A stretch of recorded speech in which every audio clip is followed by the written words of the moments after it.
ben voilà, aujourd'hui c'est la journée du soleil. Ouais, pardon, je comptais pas vous illuminer autant. Oui, non, mais c'est pour ça qu'on arrive, tu es arrivé, on s'est mis le bob et tout, parce qu'aujourd'hui ça tape le soleil. Ouais, ça tape fort en plus. Oh, mais arrête de taper.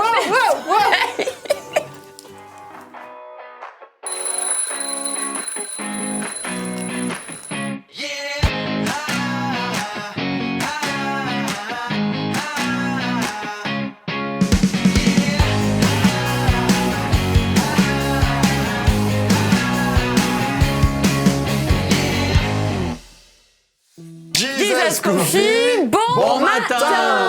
Bon matin Jean-Pierre, bon matin Alexandra, bon matin à toi. Bon matin à tous les deux. Ça va les garçons? J'ai eu du mal à me réveiller ce matin. C'est vrai? Oui. Pourquoi? J'étais trop bien au lit. Ah.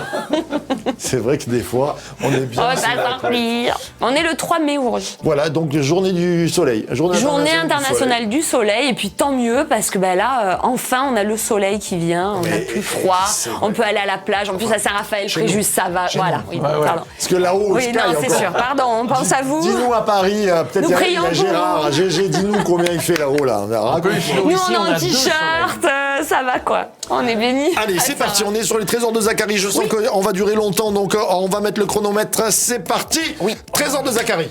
Il y en a trop. Il y en a trop et en même temps, c'est tellement fort. Jean-Pierre, à toi la parole. J'ai tout oublié. Non, non, c'est impossible. dis-nous un peu. Bon, qu'est-ce que tu veux que je te dise sur Zacharie? Ce que tu as à dire. Ce que j'ai... Oh là là, il y a plein de choses à dire sur En Zacharie. moins de 2 minutes. Non, je... Bon, vas-y. C'est toi que je plaisant. Vas-y, comme ça, j'aurai peut-être quelque chose à dire après. Ah, non, vas-y, démarre. Non, Zacharie, c'est un prophète extraordinaire. Pas petit, pas grand, moyen. Moyen par la taille qu'il occupe, par le nombre, combien? 14 chapitres. 14 chapitres, mais il y a, dans Zacharie, il y a des trésors énormes. Ça commence par le rétablissement de Jérusalem. Après, il y a toute cette série de visions, et puis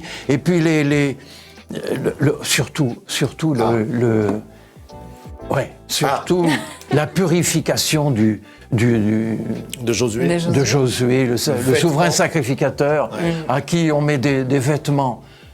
Sans qu'il l'ait demandé d'ailleurs. C'est assez extraordinaire parce que d'habitude, on nous dit il faut se repentir pour que Dieu nous purifie. Il faut qu'il y ait une action. Et il y a une action. Ouais. Or là, il s'agit vraiment d'une action du Seigneur qui vient offrir carrément la purification à Josué. En fait, il nous montre à quel point la grâce que plus tard on va connaître par Jésus-Christ peut vraiment être... C'est un signe d'une grâce extraordinaire, inexplicable finalement. Un miracle, quelque chose qu'on ne peut pas vraiment cerner. Alors attention, parce que je sens que ça va râler derrière, parce que je les connais, Nicolas et Cathy, et voilà, parce qu'on va marcher sur la plate-bande, ils veulent en parler demain. Ah bah, excuse-moi Nico, je suis désolé, je savais pas ce que je devais dire, c'est pour ça. Spoiler ce qui va te passer jeudi. Alors des trésors. Oui. Alors moi les petites perles, il y en a des tonnes, mais cette perle de Josué, le Messie qui est annoncé, qui doit arriver sur un ânon, le petit d'une ânesse, extraordinaire. Oui. Comme Jésus qui va rentrer quand on dit Hosanna, sur le petit ânon. On pourrait parler. Alors, de quoi tu veux que je parle? Des pièces, pardon. Des petits trésors messianiques. J'en ai plein. Ouais. Alors, les petits trésors, oui, on a au chapitre 11, vous avez, à un moment donné, il est dit qu'il a donné 30 pièces d'argent au potier, qu'il a jeté pour le paiement du temple. Donc ça fait penser un petit peu vraiment à ce que va faire Judas, voilà, il a été vendu. On a au chapitre 9, on parle du roi, on parle du prophète berger au chapitre 11, on parle du transpercé au chapitre 12, on parle du berger frappé par l'épée au chapitre 13. Il y en a des tas. On parle du germe de Josué. On parle du germe. Josué qui s'appelle Jésus. En fait, le même nom. De son germe va sortir le Messie. C'est magnifique. Et voilà, donc des tas de parallèles comme ça. Et c'est vrai que Zacharie, c'est celui qui est le plus utilisé dans les versets de la Passion, que ce soit Matthieu, voilà, vous allez dans les évangiles, ils vont vraiment utiliser Zacharie comme appui. Par exemple, alors j'ai par exemple l'image de l'eau vive de Zacharie, vous avez les rameaux dans Matthieu, vous avez les vendeurs chassés du temple dans Jean, ça fait référence à Zacharie 14, c'est extraordinaire, vous avez des tas de perles sur la Passion en réalité. C'est vrai que Matthieu s'appuie beaucoup. Matthieu, il parle aux Juifs. On arrive dans 2 semaines, hein, je vous rappelle. En fait, Zacharie pourrait être le dernier livre, hein, presque. Hein, parce que, bon, mais comme il était collé à Agé, que c'est les amis à la même époque, on les a mis là. Mais il pourrait être le dernier parce qu'il annonce vraiment. Et Matthieu va vraiment s'appuyer sur Zacharie pour dire aux Juifs, voilà, celui dont il est parlé là il y a 400 ans, il y a eu des prophéties de Zacharie. Eh bien, c'est Jésus qui les accomplit. Ça s'accomplit. Et d'ailleurs, on se rappelle, Zacharie, je me souviens, l'accomplissement qui est donné, c'est Dieu, Zacharie, qui veut dire Dieu se souvient, ça va être dans Matthieu. Exactement. Et donc, on a des tas de parallèles, même par rapport à l'Église. Tout à fait. Par rapport à l'Église, par exemple, ça te parle, toi ? Qu'est-ce que tu peux dire par rapport à l'Église ? Eh bien, par rapport à l'Église, qu'est-ce qu'il y a ? Ou autre chose. Oui, non. J'étais en train de penser aux 2 oliviers. Ah. Eh oui. Alors moi, j'ai une petite truc, vas-y. 2 chandeliers, 2 oliviers, qui sont vraiment des images, je crois. On peut pas dire autre chose, mais que des images à la fois du peuple juif et du peuple chrétien du peuple païen. Et du peuple païen aussi, oui, et qui vont être à un moment rassemblés.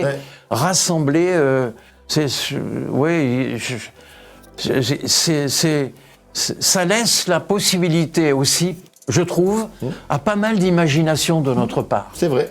Et il y a aussi le fait que, à la fin, on a encore des images qui nous viennent et qui se transportent aussi dans l'Apocalypse. Le chandelier, l'olivier. Tout ça, ouais. Tout à fait. Lumière, tout à fait. Là, moi, je bascule là-dessus sur le dernier chapitre. Les nations qui montent à Jérusalem, Amen. elles sont maudites si elles montent pas à Jérusalem.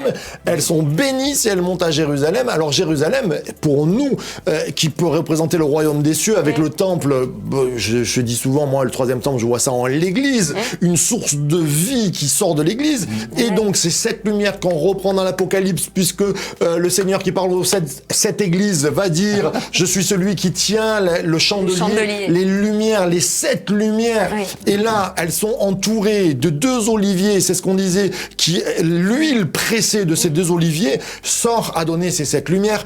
Et on pourrait, parce que peut-être que tu le diras tout à l'heure, on pourrait le comprendre à l'époque, mais on le comprend Nouveau Testament en se disant, d'un côté, le peuple juif, la racine de l'olivier franc, et de l'autre côté, les païens qui sont raccordés à l'Église et qui forment qu'un seul peuple. Amen. Mais à l'époque, on aurait pu comprendre aussi. Exactement. En fait, pour moi, c'est lié. Parce qu'à l'époque, il parlait quand même à des juifs, il parlait à des gens qui comprenaient. Et les 2 ouins, parce qu'il est dit au chapitre 4, au verset 14, parce qu'il dit, mais c'est qui? Il interroge une deuxième fois, que sont les rameaux d'olivier qui sont d'où vient le conduit d'huile d'or?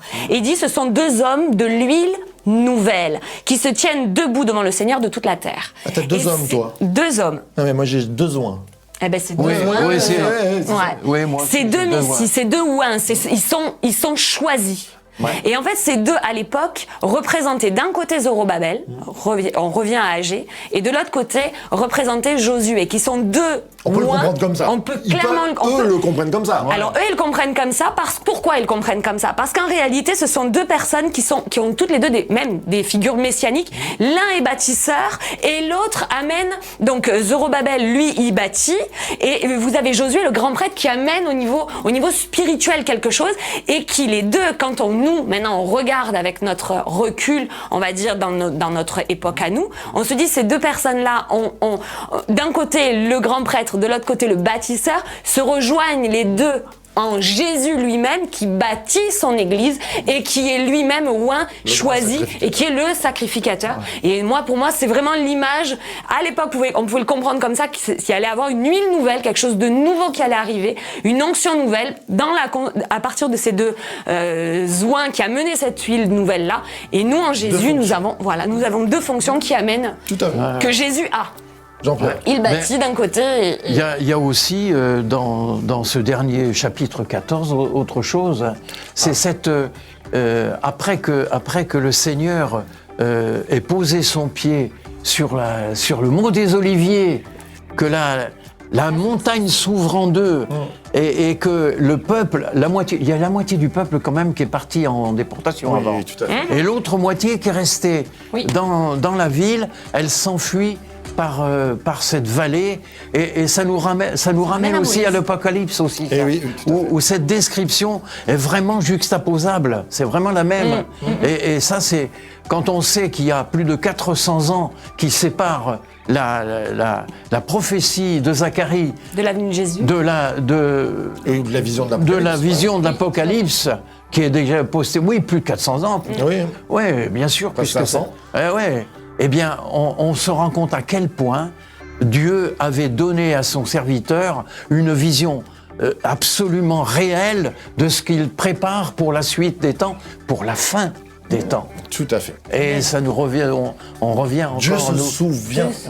Dieu se souvient. Alexandra, une dernière chose peut-être. Alors, oulala, moi j'en ai encore plein, mais alors qu'est-ce que une dernière importante. Attends, je ne sais pas, non. Qui lui dit Dieu ? Eh ben, on a tout dit. Je crois qu'on a tout dit. En tout cas, comprendre la parole, la parole s'explique par la parole. Oui. Et ça, c'est toujours... allez. J'en ai une parce que moi, celui-là, il me plaît bien, en fait. Oui. C'est dans Zacharie 18. Oui. Je les sifflerai, je les rassemblerai, car je les appelle, et je les multiplierai. Tu peux nous le redire ? Et c'est Jésus qui va accomplir ça. Je les sifflerai, je l'ai plus. Je vais le lire. Pardon. Je les sifflerai pour les rassembler, car je les libère, donc je les rachète. Ils se multiplieront comme ils se multipliaient. Et donc là, à partir de cette vision, on peut dire que Jésus siffle son peuple, les appelle. Donc il appelle son peuple comme un berger qui siffle ses brebis pour les appeler. Jésus fait la même chose. Il est le grand berger qui siffle pour nous rassembler parce qu'il nous a rachetés, pour nous libérer. Et ensuite, nous allons multiplier comme nous multiplions dans notre passé. Et voilà. Donc la gloire à venir. Jésus te siffle ce matin pour t'appeler à multiplier. Je vais demander à notre cher Jean-Pierre de prier afin que la multiplication que Dieu a promis, ce soit pas simplement écrit comme ça, mais que ce soit comme Zacharia, une promesse. Dieu se souvient, il met en application sa promesse ce matin. Amen. Ce qui est extraordinaire, Seigneur, c'est vrai. C'est que non seulement tu nous appelles tous à nous repentir, mais à ce qu'on se rappelle aussi que tout ce que tu as fait, tout ce que tu as écrit, tout ce que tu as fait, prononcé par tes prophètes, Seigneur, tout cela va s'accomplir à coup sûr, que tout cela fait partie des promesses dont nous voulons nous saisir tous. Et moi, je te prie, mon Dieu, pour que nos spectateurs puissent eux aussi comprendre que tu les appelles, que tu les siffles, comme disait Alexandra à l'instant, et que tu les appelles à venir à toi. Parce que tu es celui qui rassemble, tu es celui qui veut regrouper dans ta main tous les hommes de bonne volonté. Alors Seigneur, merci. Merci de la grâce que tu nous accordes chaque jour, d'avoir la possibilité de nous tourner vers toi et de te dire, viens à notre secours, Seigneur. Nous t'en prions. Et tu le fais, mon Dieu, je le crois de tout mon cœur.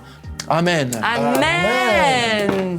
Ça, c'est bon. Ça, c'est bon. Et puis, moi, j'aimerais un peu de musique. Alors, qu'est-ce que tu me chantes ce matin ? Voilà, qu'est-ce que tu me chantes ce matin ? Allez, on y va. Moi, je vous préviens, j'ai pas de voix, je chante pour... Allez. Nous sommes au Qu'est-ce que tu me chantes aujourd'hui ? Bonjour à tous. Voilà, donc... voilà. Ils sont bons. Ils sont très, La très mise en bons. scène est juste géniale. Bravo. Bravo les amis. C'était super. Voilà, alors, qu'est-ce que tu nous présentes, Alex ? Qu'est-ce que tu me chantes aujourd'hui ? En fait, quand t'en as étudié un petit peu le Zacharie, tout ça, ça amène le Messie. On est d'accord, hein, quand on étudie Zacharie, on sait qu'il parle de Jésus. D'ailleurs, c'est un des derniers livres juste avant le Nouveau Testament, juste avant Matthieu. Et en fait, il y a une entrée triomphante de Jésus où le peuple a crié Hosanna. Hosanna. Et en fait, ça nous a fait penser à Hosanna de Brooke Fraser. Alors Brooke Fraser, c'est qui ? C'est une chanteuse qui a fait aussi du séculier. Elle a fait aussi dans certaines gens. Néo-zélandaise. Voilà, et elle fait partie du groupe Hillsong. Hillsong, donc il y a des années de ça, elle y est encore, elle écrit encore aujourd'hui. Et donc voilà, donc elle a écrit ce chant qui dit Hosanna. Et en fait, le tout début du chant, c'est I see, je vois. Et le livre de Zacharie, c'est je vois. Voilà, c'était des visions, etc. Et Brooke Fraser démarre son chant comme ça. Je vois une génération qui se lève, je vois une église qui va chanter, je vois un Dieu qui arrive sur les nuées, Jésus qui arrive. Voilà, donc, et ce chant qui dit Hosanna, Hosanna à toi Seigneur. Donc voilà, donc c'est celui-ci que je vous propose pour cette semaine, à écouter, à réécouter et à chanter. À écouter en anglais, à écouter en français aussi. Oui, en français parce qu'on a les paroles en français, mais c'est vrai que la version de Brooke est particulièrement belle. C'est dur de faire mieux que... C'est très dur de faire mieux qu'elle, ouais. C'est clair, c'est clair. Voilà, donc c'est ce qu'on voulait vous présenter cette semaine. Hosanna. Régalez-vous avec ce son, il est bien. Il est magnifique. Et n'oubliez pas, source de vie. Cherche to be. Soyez bénis.